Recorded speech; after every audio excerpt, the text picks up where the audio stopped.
You've done the hard part. You've written a book. Maybe it's even a book so good that James Clear's 137,000 Amazon reviewers would sit up and take notice. I mean, seriously, that guy has so many reviews. He should share them with us. Yeah. But to the point, you've written a great book. Your editors have polished the book to perfection, and you have a cover designer that is so good they should be working for Apple designing products. But then it hits you. What's next? Well, that's where this checklist comes in, your step-by-step guide to self-publishing success in 2025 and beyond. If you're wondering what steps you need to take to actually self-publish your book, well, this video is for you. Hey there, I'm Julie the Book Broad, founder of Book Launchers, a self-publishing services company that helps nonfiction authors write, publish, and promote a nonfiction book for more income and impact. Self-publishing, it's not an easy thing. It's why so many authors just hire us to figure it all out for them. And if you decide that you want to talk with us about it, well, go ahead, fill out this form, booklaunchers.com/apply, and we'll chat with you about your goals and plans and let you know how we can help you if we think we can. If you're doing it all alone, well, here's what you need to know. I'm going to break it up into 4 sections. Section 1, your reader and metadata. First, make sure before you publish your book, who's your reader? And I don't mean demographically. I mean, who are they? And more importantly, how will they find your book and why will they buy it? For your sake, I hope you figured this out before you started writing because it's vital to the positioning of your book. But it's also really important now that you're ready to upload your book to distributors for sale that you know the answers to this. So who's your ideal reader?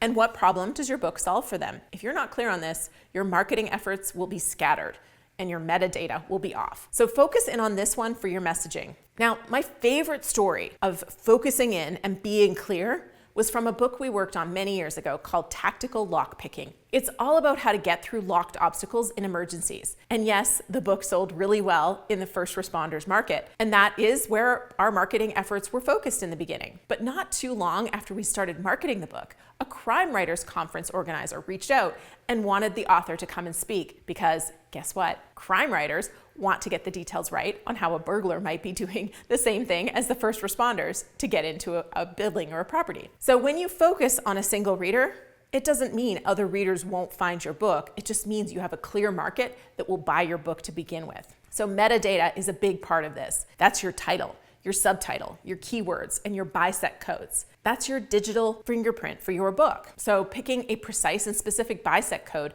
increases your chances of landing in the right categories, which makes you more discoverable. Your keywords must align with terms your audience is searching for. Your metadata is what makes your book discoverable. My favorite tool for this is Publisher Rocket. You can get your copy at booklaunchers.com/rocket. Now, Rocket doesn't help you directly with discovering or figuring out bisect codes, but you can use a reverse ASIN lookup to see what a book that you consider similar to yours, how it's selling and where it's selling as far as categories go. Using James Clear as my example, I can use the reverse ASIN to look up his book and see what keywords are selling his book and at what volume. I mean, wow, who else wants to write a book like this? Whew.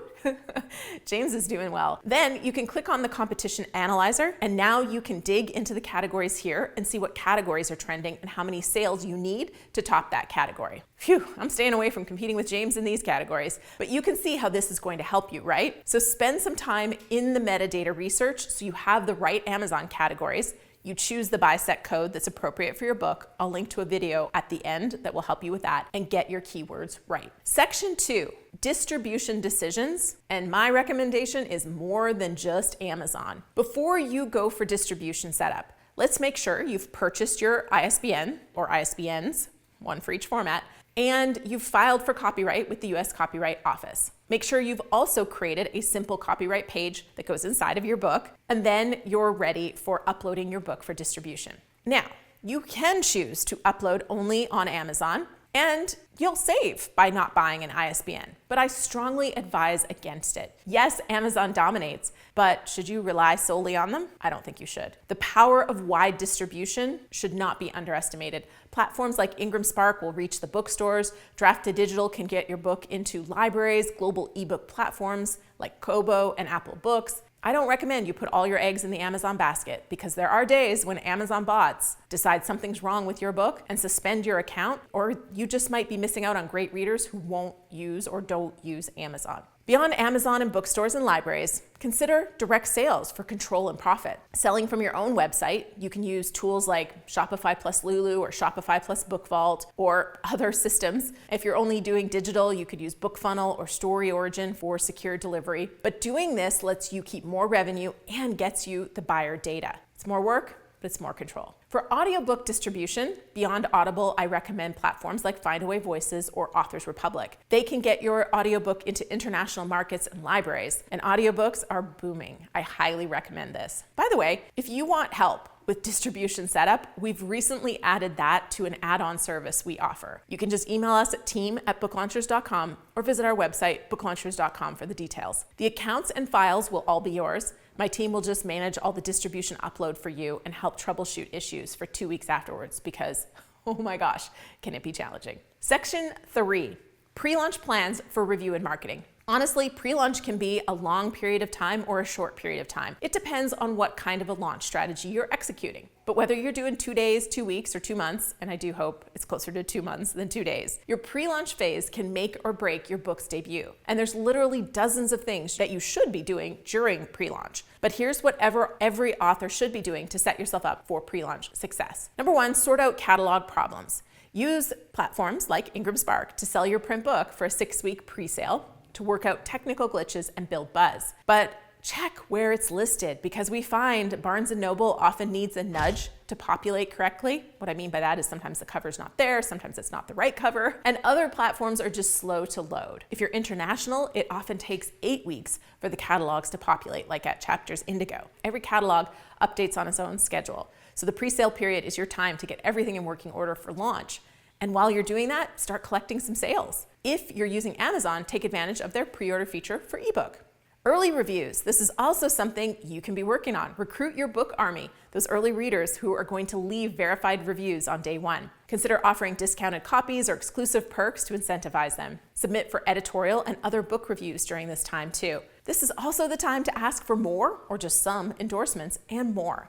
Don't know where to go for reviews? I'll put another video at the end for you on that. Also, this is where you should be building marketing momentum. Tease your book on social media, share behind the scenes moments, pitch yourself for podcasts, plan an author launch event, whether in person or virtual. If you have a newsletter, share it there. If you have friends or influencers, this is the time to gift them a copy so they can post it and share it too. If you want to know all the things to do, go ahead and grab Self-Promote and Succeed. You can buy it or you can download the audio version free at selfpromoteandsucceed.com/audio. All right, section 4, launch.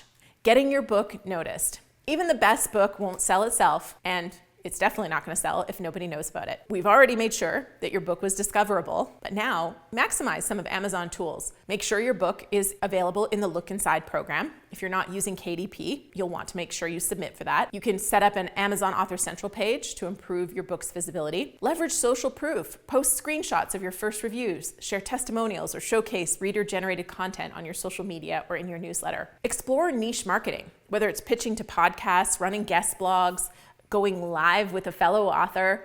Think outside the box and keep talking about your book. The best wins you'll uncover will happen years after your book is out, but only if you keep marketing your book. All right, that's a compact checklist to make the idea of self-publishing simpler.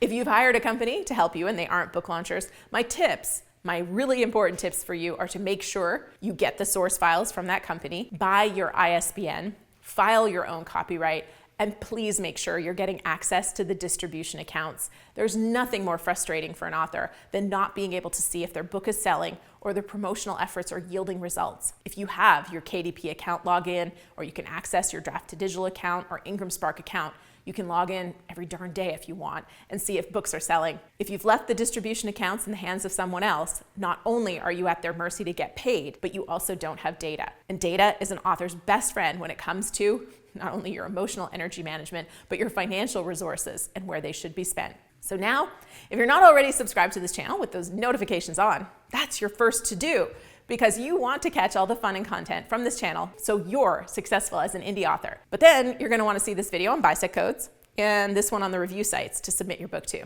I guarantee they're a great watch, so head on over and I'll see you there. And if you're on mobile, check the links in the description.